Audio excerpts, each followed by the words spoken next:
Hello guys, ಎಲ್ರಿಗೂ ನಮಸ್ತೆ. ಇವತ್ತಿನ ವಿಡಿಯೋದಲ್ಲಿ ನಾನು ನಿಮಗೆ ಒಂದು ಪರ್ಸನಲ್ ಲೋನ್ ಆ್ಯಪ್ನ ತೊಗೊಂಡು ಬಂದಿದ್ದೀನಿ. ಸೊ ವಿಡಿಯೋನ ಸ್ಕಿಪ್ ಮಾಡ್ದೇ ಕೊನೆವರೆಗೂ ನೋಡಿ. ಹಾಗೆ ನಮ್ಮ ಒಂದು ವಿಡಿಯೋಗೆ ಲೈಕ್ ಮಾಡಿ, ಶೇರ್ ಮಾಡಿ, ನಮ್ಮ ಚಾನಲ್ನ ಸಬ್ಸ್ಕ್ರೈಬ್ ಮಾಡ್ಕೊಳ್ಳಿ. ಸಬ್ಸ್ಕ್ರೈಬ್ ಮಾಡ್ಕೊಳ್ಳಿಂದ ನಾನು ಹಾಕುವಂಥ ಒಂದು ವಿಡಿಯೋ ನೋಟಿಫಿಕೇಶನ್ ನಿಮಗೆ ಮೊದಲಾಗಿ ಬರುತ್ತೆ. ಸೊ ಬನ್ನಿ ಇವತ್ತಿನ ವಿಡಿಯೋನ ಸ್ಟಾರ್ಟ್ ಮಾಡೋಣ. ನಿಮ್ಗೇನಾದರೂ ಲೋನ್ ಅವಶ್ಯಕತೆ ಇದೆನಾ? ಹಾಗೆ ನಿಮ್ಗೇನಾದರೂ ಅಮೌಂಟ್ನ ಎಮರ್ಜೆನ್ಸಿ ನೀಡ್ ಇದೆನಾ? ಹಾಗಾದರೆ ಈ ಒಂದು ಅಪ್ಲಿಕೇಶನಲ್ಲಿ ನೀವು ಲೋನ್ ಅಪ್ಲೈ ಮಾಡ್ಕೋಬಹುದಾಗಿದೆ. ಇದು ಒಂದು best loan personal loan app ಆಗಿದೆ. ಈ ಒಂದು ಅಪ್ಲಿಕೇಶನ್ ನೇಮ್ ಬಂದ್ಬಿಟ್ಟು ಕ್ರೆಡಿಟ್ ವಿ ಅನ್ನೋ ಒಂದು ಪರ್ಸನಲ್ ಲೋನ್ ಆ್ಯಪ್. ಇದು ಒಂದು Finnovation tech solutions private limited ಕಡೆಯವ್ರದ್ದಾಗಿದೆ. ಇಲ್ಲಿ ನಮಗೆ 4.6 ರಿವ್ಯೂಸ್ ಇದೆ. ಹಾಗೆ 3+ ರೇಟೆಡ್ ಇದೆ. 50 ಮಿಲಿಯನ್ ಡೌನ್ಲೋಡ್ಸ್ ಕೂಡ ಆಲ್ರೆಡಿ ಮಾಡ್ಕೊಂಡಿದ್ದಾರೆ ಗಾಯ್ಸ್.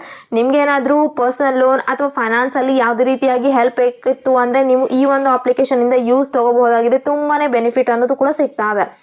ಈ ಒಂದು ಅಪ್ಲಿಕೇಶನಲ್ಲಿ ನಮಗೆ 70 ಮಿಲಿಯನ್ ಇಂಡಿಯನ್ಸ್ ಕೂಡ ನಾವು ಟ್ರಸ್ಟ್ ಮಾಡ್ತಾ ಇದ್ದಾರೆ. ಅದನ್ನು ಕೂಡ ನಾವು ನೋಡಬಹುದಾಗಿದೆ. ಆನ್ಲೈನ್ ಪರ್ಸನಲ್ ಆ್ಯಪ್ ಆಗಿದೆ ಇದು. ಇಲ್ಲಿ ನಮಗೆ ಕ್ವಿಕ್ ಆಗಿ ಪರ್ಸನಲ್ ಲೋನ ಪ್ರೊವೈಡ್ ಮಾಡ್ತಾ ಇದ್ದಾರೆ. ಅಟ್ರಾಕ್ಟಿವ್ ಇಂಟ್ರೆಸ್ಟಿಂಗ್ ರೇಟ್ಸ್ ಕೂಡ ನಮಗೆ ಸಿಗ್ತಾ ಇದೆ. ಆನ್ಲೈನ್ ಮುಖಾಂತರ ನಾವು ಲೋನ್ ಅಪ್ಲೈ ಮಾಡ್ಕೋಬಹುದು ಮನೆಯಲ್ಲೇ ಕುತ್ಕೊಂಡು. ಹಾಗೆ ಇಲ್ಲಿ ಸ್ಯಾಲರಿಡ್ ಅಥವಾ ಸೆಲ್ಫ್ ಎಂಪ್ಲಾಯ್ಡ್ ಏನಾದರೂ ಇದ್ರು ಅಂದರೆ ಇವರಿಗೆ any time anywhere personal loan ಅಂತ ಪ್ರೊವೈಡ್ ಮಾಡ್ತಾ ಇದ್ದಾರೆ. ಗೈಸ್, ನೀವೇನಾದರೂ ಸ್ಯಾಲರಿಡ್ ಪರ್ಸನ್ನ ಅಥವಾ ಸೆಲ್ಫ್ ಎಂಪ್ಲಾಯ್ಡ್ ಇದ್ದೀರಾ, ಹಾಗಾದರೆ ಈ ಒಂದು ಅಪ್ಲಿಕೇಶನಲ್ಲಿ ಲೋನ್ ಅಪ್ಲೈ ಮಾಡ್ಕೊಳ್ಳಿ. ಈಸಿಯಾಗಿ ನಿಮಗೆ ಕ್ವಿಕ್ ಆಗಿ ಇಲ್ಲಿ ಲೋನ್ ಕೊಡ್ತಾ ಇದ್ದಾರೆ. ಹಾಗೆ ನಿಮಗೆ ಆನ್ಲೈನ್ ಪರ್ಸನಲ್ ಲೋನ್ಸ್ ನಮಗೆ ಬಂದ್ಬಿಟ್ಟು ರೇಂಜಿಂಗ್ ಅನ್ನು 6,000 ಇಂದ ಹಿಡಿದು 10 lakhs ವರೆಗೂ ಪ್ರೊವೈಡ್ ಮಾಡ್ತಾ ಇದ್ದಾರೆ. ಹಾಗೆ ಇಲ್ಲಿ ಇಂಟ್ರೆಸ್ಟ್ ರೇಟ್ಸ್ ಬಂದ್ಬಿಟ್ಟು 12% to 28.5% ಪರ್ ಆ್ಯನಮ್ ರೀತಿಯಾಗಿ ನಮಗೆ ಪ್ರೊವೈಡ್ ಮಾಡ್ತಾ ಇದ್ದಾರೆ. ಟೆನ್ಯೂರ್ಸ್ ಬಂದ್ಬಿಟ್ಟು 6 to 60 ಮಂತ್ಸ್ ನಮಗೆ ಇರುತ್ತೆ. APR ರೇಂಜ್ ಬಂದ್ಬಿಟ್ಟು 17% to 50% ಹಾಕ್ತಾರೆ. ಇಲ್ಲಿ ಯಾವುದೇ ರೀತಿಯಾಗಿ ಟ್ರಾನ್ಸಾಕ್ಷನ್ ಫೀಸ್ ಕೂಡ ಇರೋದಿಲ್ಲ. ಇದ್ರೂ ಕೂಡ ತುಂಬ ಕಡಿಮೆ ಆಗಿ ನಮಗೆ ಸಿಗ್ತಾ ಇದೆ. ಹೀಗಾಗಿ ಲೋನ್ನ ಡಿಸ್ಪೆಸಲ್ ಮಾಡ್ತಾ ಇದ್ದಾರೆ. ಹಾಗೆ ಇಲ್ಲಿ ಈಸಿಯಾಗಿ EMI ಕೂಡ ನಾವು ಸೆಲೆಕ್ಟ್ ಮಾಡ್ಕೋಬಹುದಾಗಿದೆ. ಎಲಿಜಿಬಿಲಿಟಿನ ನೋಡೋದಾದ್ರೆ ನಮಗೆ ಇಲ್ಲಿ ಮೊದಲೇದಾಗಿ ನಾವು ಇಂಡಿಯನ್ ನ್ಯಾಷನಾಲಿಟಿ ಆಗಿರಬೇಕಾಗುತ್ತೆ. ಹಾಗೆ ನಮ್ಮ ಒಂದು ಏಜ್ ಬಂದ್ಬಿಟ್ಟು 21 ಇಯರ್ಸ್ ಮೇಲೆ ಇರಬೇಕಾಗುತ್ತೆ. ಹಾಗೆ ನಮಗೆ ಮಂತ್ಲಿ ಇನ್ಕಮ್ ಅನ್ನೋದು ಸ್ಟೇಬಲ್ ಆಗಿ ಬರ್ತಾ ಇರಬೇಕು. ಈ ಎಲ್ಲ ಎಲಿಜಿಬಿಲಿಟಿ ನಮಗೆ ಇರಬೇಕಾಗುತ್ತೆ. ಹಾಗೆ ಇಲ್ಲಿ ಸ್ಟೆಪ್ಸ್ನ ನೋಡೋದಾದ್ರೆ ಮೊದಲೇದಾಗಿ ನಾವು ಈ ಒಂದು ಅಪ್ಲಿಕೇಶನ್ ಇನ್ಸ್ಟಾಲ್ ಮಾಡ್ಕೋಬೇಕಾಗುತ್ತೆ. ಹಾಗೆ ನಾವು ಸೈನ್ ಅಪ್ ಮಾಡ್ಕೋಬೇಕು ನಮ್ಮ ಒಂದು ಮೊಬೈಲ್ ನಂಬರಿಂದ. ಹಾಗೆ ಪ್ಯಾನ್ ಕಾರ್ಡ್ ಎಲಿಜಿಬಿಲಿಟಿನ ಚೆಕ್ ಮಾಡಿಕೊಂಡು ಸಬ್ಮಿಟ್ ಮಾಡ್ಕೋಬೇಕಾಗುತ್ತೆ. ನಮ್ಮ ಒಂದು ಆಧಾರ್ ಕಾರ್ಡ್, ಪ್ಯಾನ್ ಕಾರ್ಡ್, KYCನ ಕಂಪ್ಲೀಟ್ ಮಾಡ್ಕೋಬೇಕು ಅಂದರೆ ನಮ್ಮ ಒಂದು ಡಾಕ್ಯುಮೆಂಟ್ಸ್ನ ನಾವು ಅಪ್ಲೋಡ್ ಮಾಡ್ಕೋಬೇಕಾಗುತ್ತೆ. ಅಡ್ರೆಸ್ ಪ್ರೂಫ್ ಕೂಡ ಇದರಲ್ಲಿ ನಾವು ಪ್ರೊವೈಡ್ ಮಾಡ್ಕೋಬೇಕು. ಹಾಗೆ ನಮ್ಮ ಒಂದು ಅಮೌಂಟ್ ಟೆನ್ಯೂರ್ನ ನಾವು ಚೂಸ್ ಮಾಡ್ಕೊಂಡ ನಂತರ ಫೈನಲ್ ಆಗಿ ನಮ್ಮ ಒಂದು ಬ್ಯಾಂಕ್ ಡೀಟೇಲ್ಸ್ನ ನಾವು ಆ್ಯಡ್ ಮಾಡಿಕೊಂಡ್ರೆ ಫೈನಲ್ ಆಗಿ ನಮಗೆ ಮನಿ ಟ್ರಾನ್ಸ್ಫರ್ನ ಇವರು ನಮ್ಮ ಒಂದು ಬ್ಯಾಂಕ್ ಅಕೌಂಟ್ಗೆ ಡೈರೆಕ್ಟ್ ಆಗಿ ವಿತಿನ್ ಫ್ಯೂ ಮಿನಿಟ್ಸಲ್ಲಿ ಇವರು ಡಿಸ್ಪರ್ಸಲ್ ಕೂಡ ಮಾಡ್ತಾ ಇದ್ದಾರೆ. ಈ ರೀತಿಯಾಗಿ ಇಲ್ಲಿ ನಾವು ಸ್ಟೆಪ್ಸನ್ನು ನೋಡ್ಕೋಬಹುದಾಗಿದೆ. ಒಂದು ಎಕ್ಸಾಂಪಲ್ ಮೂಲಕ ನೋಡೋದಾದ್ರೆ ನಮ್ಮ ಒಂದು ಲೋನ್ ಅಮೌಂಟ್ 50,000 ರುಪೀಸ್ ಇತ್ತು ಅಂದರೆ ಇದಕ್ಕೆ ಟೆನ್ಯೂರ್ ಬಂದ್ಬಿಟ್ಟು 12 ಮಂತ್ಸ್ನ ಪ್ರೊವೈಡ್ ಮಾಡಿರ್ತಾರೆ.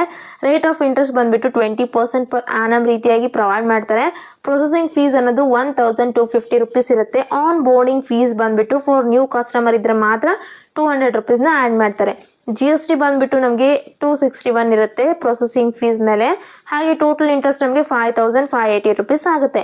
EMI ಬಂದ್ಬಿಟ್ಟು 4,632 ರುಪೀಸ್ ನಾವು ಮಂತ್ಲಿ EMIನ ಪೇ ಮಾಡ್ಕೋಬೇಕು. APR ಬಂದ್ಬಿಟ್ಟು 26.92% ಇರುತ್ತೆ. ಸೊ ಫೈನಲ್ ಆಗಿ ಇವರು 50,000 ಲೋನ್ ಅಮೌಂಟ್ಗೆ ನಮ್ಮ ಒಂದು ಬ್ಯಾಂಕಿಗೆ ಇವರು 48,289 ರುಪೀಸ್ನ ಡಿಸ್ಪೋಸಲ್ ಮಾಡಿರ್ತಾರೆ. ಈ ಒಂದು ಅಮೌಂಟ್ಗೆ ನಮ್ಮ ಒಂದು ಟೋಟಲ್ ರೀಪೇಮೆಂಟ್ 12 ಮಂತ್ಸ್ಗೆ 55,580 ರುಪೀಸ್ ಆಗುತ್ತೆ. ಈ ರೀತಿಯಾಗಿ ಎಕ್ಸಾಂಪಲ್ ಮೂಲಕ ನಾವು ಕ್ಲಾರಿಟಿನ ತಗೋಬಹುದಾಗಿದೆ.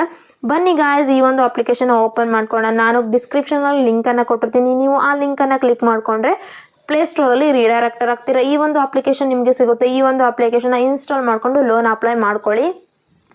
ಮೊದಲೇದಾಗಿ ನಿಮ್ಮ ಒಂದು ಲ್ಯಾಂಗ್ವೇಜ್ನ ನೀವು ಚೂಸ್ ಮಾಡ್ಕೋಬೇಕಾಗತ್ತೆ. ಆ ನಂತರ ನಿಮ್ಮ ಒಂದು ಮೊಬೈಲ್ ನಂಬರ್ನ ಎಂಟರ್ ಮಾಡಿಕೊಂಡು ನೀವು ಲಾಗಿನ್ ಅಥವಾ ಸೈನ್ ಅಪ್ ಆಗಬೇಕು. ಇವರ ಒಂದು ಲೆರ್ನಿಂಗ್ ಪಾರ್ಟ್ನರ್ಸ್ನ ನಾವು ನೋಡಿಕೊಂಡು ಕಂಟಿನ್ಯೂ ಮೇಲೆ ಕ್ಲಿಕ್ ಮಾಡ್ಕೋಬೇಕು. ನಿಮ್ಗೆ ಏನಾದರೂ ರೆಫರಲ್ ಕೋಡ್ ಇತ್ತು ಅಂದರೆ ಯಾರಾದರೂ ನಿಮಗೆ ಈ ಒಂದು ಅಪ್ಲಿಕೇಶನ್ ರೆಫರ್ ಮಾಡಿದರೆ ಇಲ್ಲಿ ರೆಫರಲ್ ಕೋಡ್ನ ಎಂಟರ್ ಮಾಡಿಕೊಂಡು ಕಂಟಿನ್ಯೂ ಮಾಡ್ಕೊಳ್ಳಿ. ಅಥವಾ ಯಾವುದೇ ರೀತಿ ರೆಫರ್ ಕೋಡ್ ನಿಮಗೆ ಇಲ್ಲ ಅಂತಂದರೆ ಸ್ಕಿಪ್ ಮಾಡ್ಕೊಳ್ಳಿ. ನೆಕ್ಸ್ಟ್ ನಿಮ್ಮ ಒಂದು ಇಮೇಲ್ ಅಡ್ರೆಸ್ ಇಂದ ನೀವು ಲಾಗಿನ್ ಆಗಬೇಕಾಗತ್ತೆ. ಆ ನಂತರ ನಿಮ್ಮ ಒಂದು ಪ್ಯಾನ್ ಡೀಟೇಲ್ಸ್ನ ಕೇಳುತ್ತೆ. ಸೊ ಪ್ಯಾನ್ ಕಾರ್ಡ್ ನಂಬರ್ನ ಎಂಟರ್ ಮಾಡಿಕೊಂಡು ಕಂಟಿನ್ಯೂ ಮೇಲೆ ಕ್ಲಿಕ್ ಮಾಡ್ಕೋಬೇಕು. ನೆಕ್ಸ್ಟ್ ಇಲ್ಲಿ ನಿಮ್ಮ ಒಂದು ಇನ್ಕಮ್ ಡೀಟೇಲ್ಸ್ನ ಕೇಳುತ್ತೆ. ಸೊ ನೀವೇನಾದರೂ ಸ್ಯಾಲ್ರಿಡ್ ಇದ್ದೀರಾ, ಸೆಲ್ಫ್ ಎಂಪ್ಲಾಯ್ಡ್ ಇದ್ದೀರಾ, ಬಿಸ್ನೆಸ್ ಮಾಡ್ತಾ ಇದ್ದೀರಾ ಅನ್ನೋದನ್ನು ಸೆಲೆಕ್ಟ್ ಮಾಡ್ಕೊಂಡ ನಂತರ ನಿಮ್ಮ ಒಂದು ಮಂತ್ಲಿ ಸ್ಯಾಲರಿನ ನೀವು ಎಂಟರ್ ಮಾಡಿಕೊಂಡು ಸಬ್ಮಿಟ್ ಮಾಡ್ಕೊಳ್ಳಿ. ಇದು ಒಂದು ಇನ್ಕಮ್ ಡೀಟೇಲ್ಸ್ ಆಗಿದೆ. ಹಾಗೆ ನೀವೇನಾದರೂ ಸ್ಯಾಲ್ರಿಡ್ ಇದ್ರಿ ಅಂದರೆ ಕಂಪನಿ ನೇಮ್ ಕೂಡ ನೀವು ಎಂಟರ್ ಮಾಡ್ಕೋಬೇಕಾಗತ್ತೆ. ಗಾಯ್ಸ್, ನನಗೆ ಇಲ್ಲಿ ಅಪ್ ಟು 10 lakh ವರೆಗೂ ಲೋನ್ನ ಪ್ರೊವೈಡ್ ಮಾಡ್ತಾ ಇದ್ದಾರೆ. ನನ್ನ ಒಂದು ಬೇಸಿಕ್ ಡೀಟೇಲ್ಸ್ ಹಾಗೆ ನನ್ನ ಒಂದು ಪ್ಯಾನ್ ಕಾರ್ಡ್ ಡೀಟೇಲ್ಸ್ನ ಚೆಕ್ ಮಾಡಿಕೊಂಡು ಎಲಿಜಿಬಿಲಿಟಿನ ಚೆಕ್ ಮಾಡಿಕೊಂಡು ನನಗೆ ಇಲ್ಲಿ ಲೋನ್ ಆಫರ್ನ ಮಾಡಿದ್ದಾರೆ. ಸೊ ಇಲ್ಲಿ ನನಗೆ ಕಂಗ್ರ್ಯಾಚುಲೇಷನ್ಸ್ ಅಂತ ಹೇಳಿ 10 ಲ್ಯಾಕ್ನ ನನಗೆ ಪ್ರೊವೈಡ್ ಮಾಡಿದ್ದಾರೆ. ಸೊ ನನಗೂ ಕೂಡ ಇಲ್ಲಿ ಲೋನ್ ಬೇಕಿತ್ತು ಅಂದರೆ ಹೀಗೆ ನಿಮಗೂ ಕೂಡ ಇಲ್ಲಿ ಲೋನ್ ಆಫರ್ನ ಮಾಡ್ತಾರೆ. ನಿಮಗೂ ಕೂಡ ಲೋನ್ ಬೇಕಿತ್ತು ಅಂದರೆ ಮಾತ್ರ ಕಂಟಿನ್ಯೂ ಅಪ್ಲಿಕೇಶನ್ ಮೇಲೆ ಕ್ಲಿಕ್ ಮಾಡಿಕೊಂಡು ಲೋನ್ ಅಪ್ಲೈ ಮಾಡ್ಕೊಳ್ಳಿ. ಮೊದಲೇದಾಗಿ ಇಲ್ಲಿ ನಮ್ಮ ಒಂದು ಎಲಿಜಿಬಿಲಿಟಿನ ಚೆಕ್ ಮಾಡಿಕೊಂಡು ಲೋನ್ ಅಮೌಂಟ್ನ ಪ್ರೊವೈಡ್ ಮಾಡಿರ್ತಾರೆ. ನೆಕ್ಸ್ಟ್ ನಮ್ಮ ಒಂದು ಅಪ್ಲಿಕೇಶನ್ ಅನ್ನೋದು ಏನಿರುತ್ತೆ ಬೇಸಿಕ್ ಡೀಟೇಲ್ಸ್ನ ನಾವು ಕೊಟ್ಟ ನಂತರ ನಮ್ಮ ಒಂದು ಅಗ್ರಿಮೆಂಟ್ನ ಕಳಿಸ್ತಾರೆ. ಆ ಒಂದು ಅಗ್ರಿಮೆಂಟ್ಗೆ ನಾವು ಈ ಸೈನ್ ಅಪ್ ಅನ್ನು ಮಾಡಿಕೊಂಡು ಇವರಿಗೆ ಅಪ್ಲೋಡ್ ಮಾಡಿದರೆ ಫೈನಲ್ ಸ್ಟೆಪ್ಪಲ್ಲಿ ನಮಗೆ ಬ್ಯಾಂಕಿಗೆ ನಮ್ಮ ಒಂದು ಲೋನ್ ಅಮೌಂಟ್ನ ಇವರು ಟ್ರಾನ್ಸ್ಫರ್ ಮಾಡ್ತಾರೆ. ಪರ್ಮಿಷನ್ಸ್ನ ಕೊಟ್ಟಿದ್ದಾರೆ. ಸೊ ಪರ್ಮಿಷನ್ಸ್ನೆಲ್ಲ ಓದ್ಕೊಂಡು ಟಿಕ್ ಮಾಡಿಕೊಂಡು ಆ ಅಗ್ರಿ ಮೇಲೆ ಕ್ಲಿಕ್ ಮಾಡ್ಕೊಂಡು ಹಾಗೆ ಇಲ್ಲಿ KYC ಡಾಕ್ಯುಮೆಂಟ್ಸ್ನ ಕೇಳುತ್ತೆ, ಜನರಲ್ ಇನ್ಫಾರ್ಮೇಷನ್ನ ಕೇಳುತ್ತೆ, ನಿಮ್ಮ ಒಂದು ಇನ್ಕಮ್ ವೆರಿಫೈ ಮಾಡಬೇಕು. ಹಾಗೆ ಇಲ್ಲಿ ರೆಫರೆನ್ಸ್ ಮಾಡಿರೋ ಒಂದು ಕಾಂಟ್ಯಾಕ್ಟ್ಸ್ ಇದ್ರೂ ಕೂಡ ನೀವು ಇಲ್ಲಿ ಕಂಪ್ಲೀಟ್ ಮಾಡ್ಕೋಬೇಕಾಗುತ್ತೆ.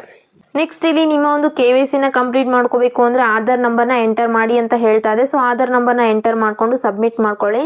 ಸೊ ನನ್ನ ಒಂದು ಆಧಾರ್ ಕಾರ್ಡ್ KYC ಕಂಪ್ಲೀಟ್ ಆದ ನಂತರ ನನ್ನ ಒಂದು ಸೆಲ್ಫಿನ ಕೇಳುತ್ತೆ. ಸೊ ಸೆಲ್ಫಿನ ನಾವು ಅಪ್ಲೋಡ್ ಮಾಡ್ಕೋಬೇಕು. ಗಾಯ್ಸ್ ನೀವಿಲ್ಲಿ ನೋಡ್ತಾ ಇರ್ಬೋದು ನನ್ನ ಒಂದು KYC ಅನ್ನೋದು ಕಂಪ್ಲೀಟ್ ಆಗಿದೆ. ನೆಕ್ಸ್ಟ್ ನನಗೆ ಇಲ್ಲಿ ಜನರಲ್ ಇನ್ಫಾರ್ಮೇಷನ್ನ ಕೇಳುತ್ತೆ. ಜನರಲ್ ಇನ್ಫಾರ್ಮೇಷನಲ್ಲಿ ನಮ್ಮ ಒಂದು ಮ್ಯಾಚುವಲ್ ಸ್ಟೇಟಸ್ನ ನಾವು ಸೆಲೆಕ್ಟ್ ಮಾಡ್ಕೋಬೇಕು. ನಾವೇನಾದರೂ ಸಿಂಗಲ್ಲ ಮ್ಯಾರಿಡಾ ಈ ರೀತಿಯಾಗಿ ನಾವು ಸೆಲೆಕ್ಟ್ ಮಾಡ್ಕೊಂಡ ನಂತರ ಎಜುಕೇಷನ್ನ ಕೇಳುತ್ತೆ. ಸೊ ಎಜುಕೇಷನ್ ಏನು ಕಂಪ್ಲೀಟ್ ಮಾಡಿದ್ದೀರಿ ಅನ್ನೋದನ್ನು ನೀವು ಸೆಲೆಕ್ಟ್ ಮಾಡ್ಕೋಬೇಕಾಗತ್ತೆ.